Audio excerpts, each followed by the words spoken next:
I'm going to teach you a special little trick today on how to get a ton of hard PMP questions using a magical decoder ring. Now, if that sounds crazy, it's not. Let me walk you through it. Remember like the old days? I guess it was in like, what do you call them?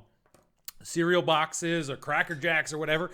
If you get in the bottom or you flipped it upside down, you'd find a magical decoder ring. Now, what did this decoder ring do? It, going back in the day, like it was a secret message and it had some code or something you could look through, and it would help crystallize the message and make it, become clear. It's kind of like special fun things for kids. So what is this magic decoder ring for the PMP exam? Well, there is one, and I'm going to walk you through it.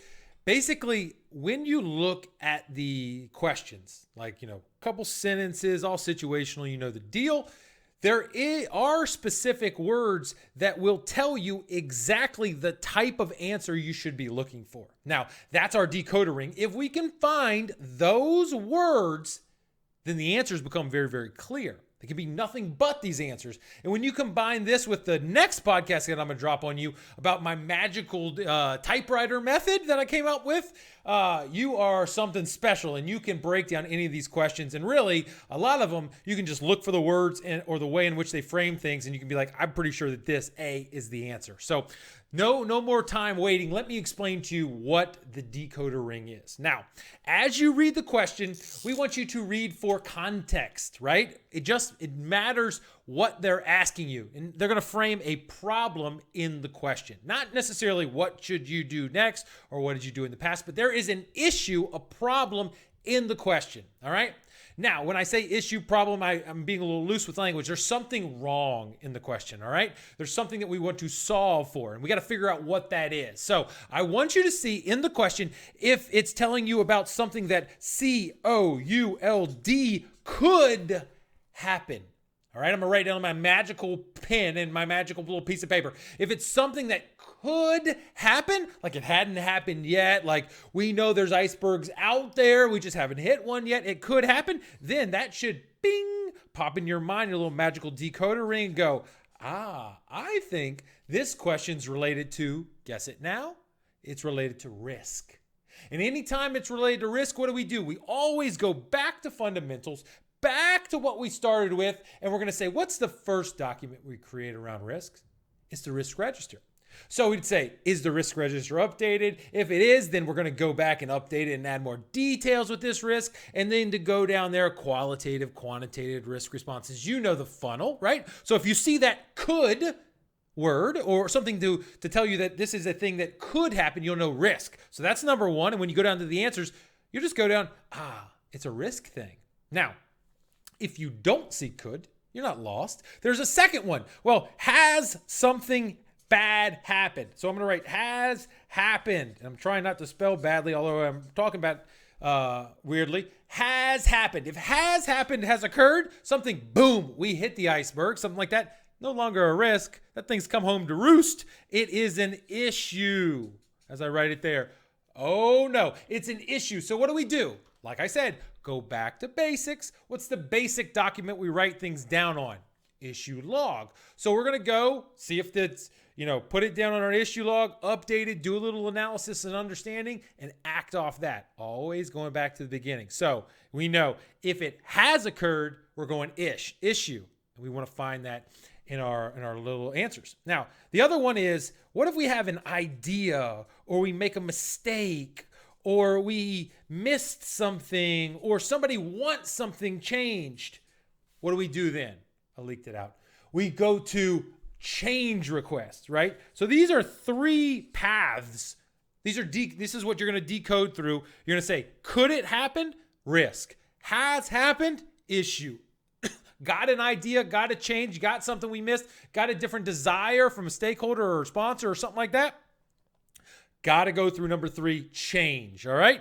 And then we know anytime we're changing, we're going through a disciplined change control process. So as you start to take questions, you know that you're going to see these things. So you're never going to see the questions the same way once you go back. You're welcome. Now look for it to say issue, risk, or change. Those are 3 big patterns that occur over and over and over. Now the last one they might ask you is, how would we deal with something? What would we do? How would we deal with it? By what approach would we use? And you know what we do for that one? That's all around our magical plans. So when we say, how would you go about teaching someone about it? How would you know what to follow? Those kind of things. You're always going back to basics. To what? To the plans that we establish. So when you nail down those 4 key paths through there, you know how to answer the questions. Because there's no more negotiation. Is it this? Is it a risk? Is it a whatever? You know the core paths. And I'll try to make it as clear as possible. Issue or risk, issue, change, and plans. That's our decoder ring right there. That thing works.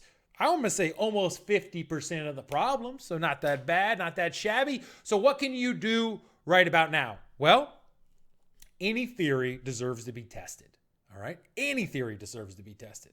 We're going to talk in a couple episodes about what a 99% pass rate means from these other people that are out there, these other providers, you know who you are out there, that say they have a 99% pass rate. And we'll see if that's actually been tested. Our 97.03 has been tested, but that's near here nor there. So what we want to do is we want to take this model, these 4 key decoder ring kind of things, and we want to test it. So when you take questions, go and see, is this something that could happen? Oh, is the questions related to risk? Oh, yeah, it is. Is something that has happened? Oh, it's probably around issue. Yep, that's what it is. Or this is an idea or something we missed or something else, a change we need, scope adjustment, that's change. And if we have to instruct, lastly, the method by which we do it, that is the plan. All right, so those are a ton of the questions. And really, it's not just a question trick. I don't like tricks, right?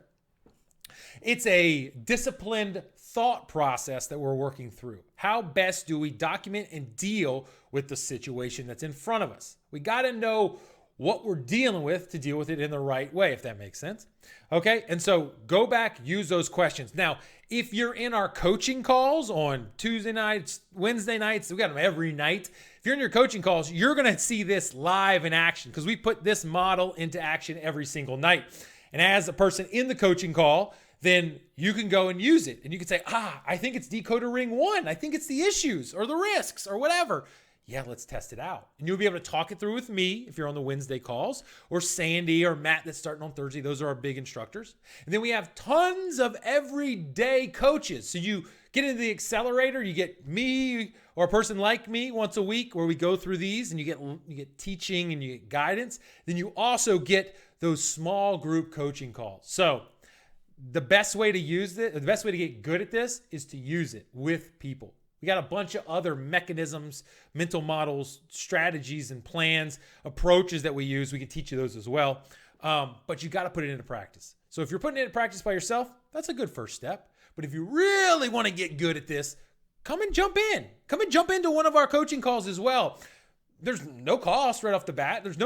We're letting every single body who wants to get into the accelerator trial for a couple days, if you want to get into it, all you got to do is email me. We're going to have a big fancy way to log in and do the trial. But right now, if you want to get into the trial for the accelerator, just email me, scott@pmmasterprep.com, scott@pmmasterprep.com, and say, hey, I want to join the trial.